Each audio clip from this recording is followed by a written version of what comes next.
So I was sent an email. Would I like to give a talk? Yes, okay, don't mind. Fine. It's going to be Dharma dinner on the community, Parami on Sangharit Shita, Attila on the LBC, and Siddhiratna on Bethnal Green. If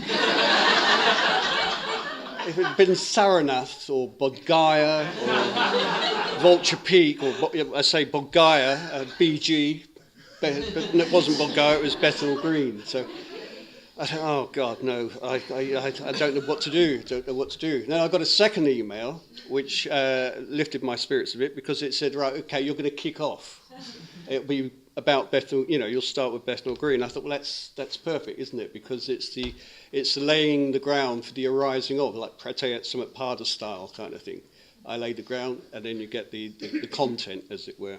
So, and then it laid the grounds for the celebration. So, preface over, I'm just going to start really with a quick quote from Monty Python's The Life of Brian, as one does. What did the Romans do for us? Gave us Roman road.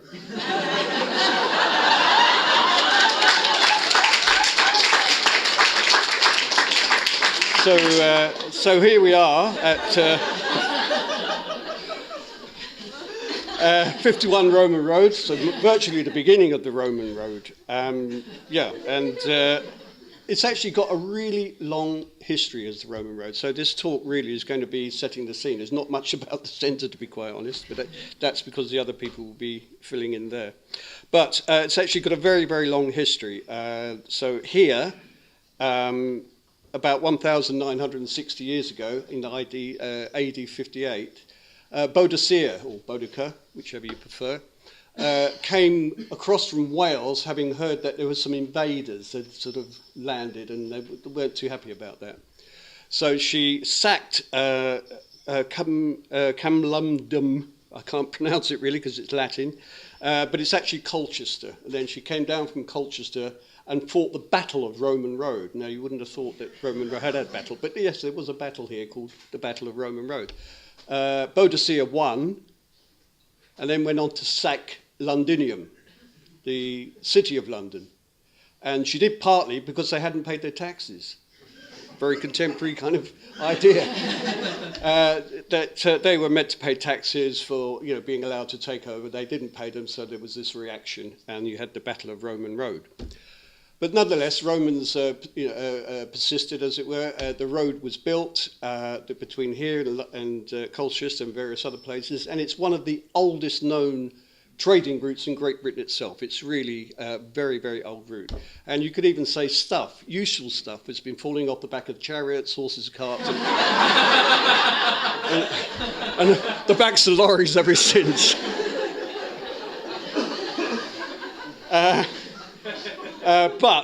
However, East London in those days was a very, very unhealthy place to live. It was boggy, it was marshy, it was a sort of fetid land fed by the River Thames with much pestilence and disease around it. Many of the inhabitants, the original Britons, if you like, were forced to live there as the Romans came in, built Londinium and forced the locals out into this kind of quagmire of an area. But I'm going to skip forward now about 1,000 years because I've only got 10 minutes. So we come to 940 years ago, which gives us 1078, when the Tower of London was built. So we're now with the Norman invaders. And they, as I say, built the Tower of London. People once again forced out into what became a hamlet to the east of the Tower, and therefore we're living in Tower Hamlets. Here we are. Over the next 500 years, lower orders were driven out as London expanded. The poorer population had to move there as the city grew. The land was slowly reclaimed, farmed and built upon, cheaply and badly, where there were cutthroats, brigands and highwaymen hid and lived, and unscrupulous villains of the day made their fortunes by exploiting the poor of the area. Do things ever change? you might go to if you're local to the area, you already know, but if you're not, if you go down this road, down Bonner Road, you'll come to Victoria Park, where there are two statues of two dogs. And this heralds the start of the route to the Isle of Dogs. And I'm not just talking about Bethnal Green, but its surrounding environs. The Isle of Dogs was a nickname of contempt. Ben Jonson and Thomas Nash wrote a satirical play in 1598, which was a mocking attack on the island of Great Britain itself, entitled The Isle of Dogs. And for this, Ben Jonson was in prison for a year. Thomas Nash kind of made an escape and avoided it. Samuel Pepys, the diarist, also refers to Britain as the Isle of Dogs, so it's got quite a pedigree there. Henry VIII kept his hunting dogs on the Isle of Dogs because he had kept his deer in Greenwich Park ready to be savaged, I guess, really. Some say it's a corruption of the Isle of Ducks, and it's because in ancient records, they said, there was an awful lot of wildfowl living in the area because of the marshes and the bogs, etc.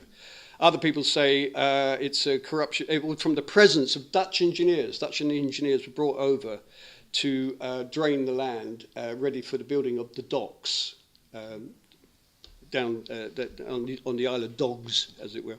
And it took its name from they were going to call it the Isle of Dykes, but given this is East London and the way people's vocabulary changes, it became the Isle of Dogs. Anyway, enough about that, enough about the surroundings. What I want to talk a little bit more about is the radical side of Bethnal Green, because it's got quite a history of radicalism. You might or may not be familiar with the Spitalfields Riots. The Spitalfields Riots occurred between 1763 and 1769. Centred on the East End, where thousands of silk weavers of the day rioted because of mechanisation, a bit like the Luddites really. They rioted against the mechanisation, the cheap imports of silk, and other silk weavers taking a cut in pay to sort of make ends meet. Anyway, there was a big battle about that. So they organised themselves into very efficient but highly illegal at the time union groups, and they destroyed the imported goods and attacked the other weavers that were taking a pay cut. Soldiers broke into a pub, the Dolphin, I think it is, down by Spitalfields, where there was a union union meeting taking place. 2 people were killed, 4 were arrested and tried and sentenced to death. 2 of which, John Doyle and John Verlaine, were taken out and hung at Bethnal Green Station, just in front of the Salmon and Bull, hung by the neck until dead, from Judge Jeffreys, I suspect. Then there was the famous Brighton Maze match girl strike that took place in Bow, which is 1888, so 130 years ago.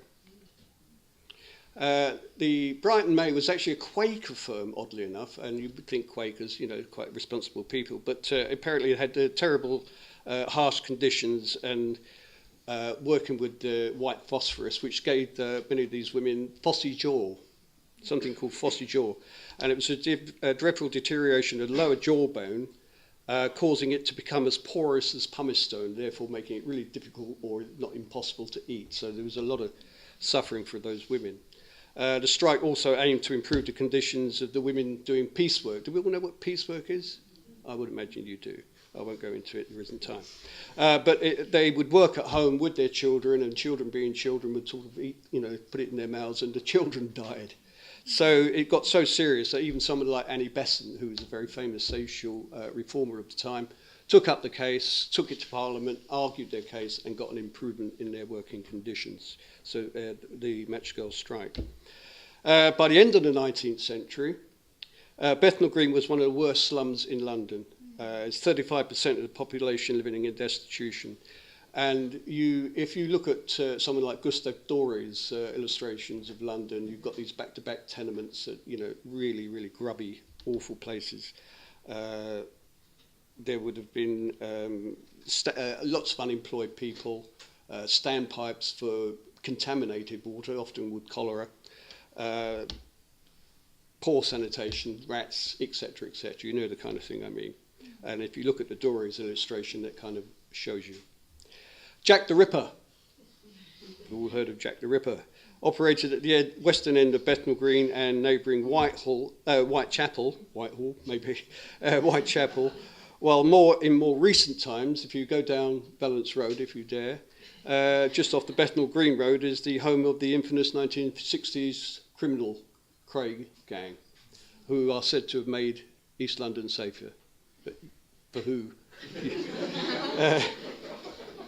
In 1887, social researcher and philanthropist Charles Booth toured the area with a policeman and reported that Beale Road is a hotbed of socialists. They have a club in Ford Street with the windows broken, and they abound in the surrounding areas. George Lansbury is their leader. Not such a bad chap, says Charles Booth, a rare talker, as all these socialist fellows are. From the number of public meetings reporting in East London Advertiser and the Daily Herald, a lot of the local people were very politically involved in politics around this area because of the hardship. George Lansbury himself led a famous popular rates rebellion in 1921. It's a kind of poll tax, if you like, but back in 1921. Which the council, the Popular Borough Council, was made up mainly of industrial workers. They were arrested and sent to prison for their stance against the level of local rates taxes being charged on one of the poorest boroughs of the city with extreme high unemployment, hunger and poverty. Bancroft Road, if you know Bancroft Road, it's, let me just see where it is. It's down Grove Road and you take a left and then go down past Mile End Hospital. Just beyond Mile End Hospital is, if I find my place, is the Bancroft Road Local History Museum, which has got a really, and I went there with my partner earlier on this year, and they've got a wonderful collection of photographs and original documents from the suffragette era. The Roman Road was the centre of suffragettes' activities in London. Their headquarters was in East London, and Sylvia Pankhurst lived in Old Ford Road, which is just down there, number 400, if you can find it. So that's where Sylvia Pankhurst hung out. Yes, so the Federation did much to help local people, providing food canteens, food banks, work. They formed the more socialist wing of the suffragette movement, campaigning on decent wages for workers, operating food co-ops, childcare for working women, and social and educational projects. So a really big and important contribution to East End life at that time. Some of these brave women went on to engage in parliamentary politics, finally gaining the right to vote for women 90 years ago, this year in 1928. Then there's the well-documented and filmed record of the Cable Street demonstrations that took place on Sunday the 4th of October 1936. It was a fascist demonstration. It was an anti-fascist demonstration against Sir Oswald Mosley's black shirts who had tried to march through the heart of Jewish East End. And while it's surely right for a peaceful demonstration to make itself seen and heard, Mosley's march could only be seen as deliberate provocation for a fascist organisation to parade through a predominantly Jewish area with black uniforms, black jack boots and armbands. 20,000 people, 20,000 East End people, came together from all walks of life, Asiatic Jews with the dreadlocks, burly Irish dockers, all linked arms and battled together successfully to disrupt that march. It was thrown into disarray and abandoned by its organisers, and it's an event that we could maybe, take on board or bear in mind today. If you came to Bethnal Green by tube, you might have noticed a large wooden sculpture that's by in the corner of the park, just as you come out of the tube. And that's there to commemorate a tragic tube station deaths of 173 people in a 1943 air raid during World War II, when the station was used as an air raid shelter. It's at the start of the Roman Road. East London, because of the docks, was a prime target for the Luftwaffe, and therefore the destruction in East London was quite significant, probably more than any other part of London, because to sustain that war effort, you had to have the materials coming in from America and wherever else. So it was a prime target. Target Plan A, it was known as. Just to move on. King George VI and the Queen Mother refused to leave London during the war and visited the East End, and there's some really nice photographs if you see them walking around, hello, and shaking hands, and East Enders, oh, royalty. And this brings us nearly up to date with the FWO's arrival in Bethnal Green in 1970. And this centre, as you've heard, opened 40 years ago in 1978. To finance the development of the LBC, we had Right Livelihood cooperative businesses were set up alongside what was known as Phoenix Housing Cooperative, established for promoting single-sex communities. The cooperative model was seen as an ethical way of making a profit to help fund the centre's activities. That was the radical idea at the time. And for a short while, there was virtually a Buddhist village around this area. A whole food shop, cafe, bookshop, typesetters, builders, graphic design studio, co-op housing, and of course, a meditation centre. It was very radical, but it didn't really work out successfully as a business, and that particular model's largely been abandoned. The cooperative model, if you like, it's just not worked out. Maybe it's premature for us, as it were. I think it'd be an interesting question for people to find out why it didn't quite happen. It'd be worth pursuing that. In retrospect, I think there was probably too much idealism and too little business acumen, and it was the cutthroat years of the Thatcher era. However, now we come to the grist, if you like. Pratyayat Samit Pada. When this is, that is. This arising, that arises. When this is not, that is not. This ceasing, that ceases. Okay, I can paraphrase that. When you are, this audience, these people, this is. When you arise, this arises. When you are not, this is not. When you cease, that ceases. I think this is a very kind of important basic Dharma teaching and sums up why we established the LBC in the very first place. How we've developed over the last 40 years, from those early idealistic and radical days of give what you can, take what you need, and how popular Bethnal Green, FWO, Siddhiratna, LBC has now become, I think, personally, is astonishing. How we've emerged from the muck and the mire, the grot and the grind, the brick dust and the gyprock, the intense, heated community debates in those early days. There's no more biscuits left and we've got no money. Into the vibrant, welcoming and well-run centre that we now inhabit is, again, I think, astonishing. I've got friends in Australia and US who were, back in the days, the builder of the LBC, Jory Squibb, Robert Gerke, Tim McNally. Some people will know those names very well. They gave blood, sweat and tears. And though largely out of contact, when I do speak to them, there's such a strong sense of nostalgia and even pride in their voices when they recall those hard, very hard days back 40 years ago. And I think they're pleased to hear from me that the work that they put in here has paid off handsomely. The classes and events that are run from here, the outreach groups, the new Vajras and the centre are all available to us as a result of commitment. The perhaps radical commitment that people have made over the past 40 years. And I hope that those that work and attend here now and those that come after us will carry on extending that great radical road tradition. Thank you.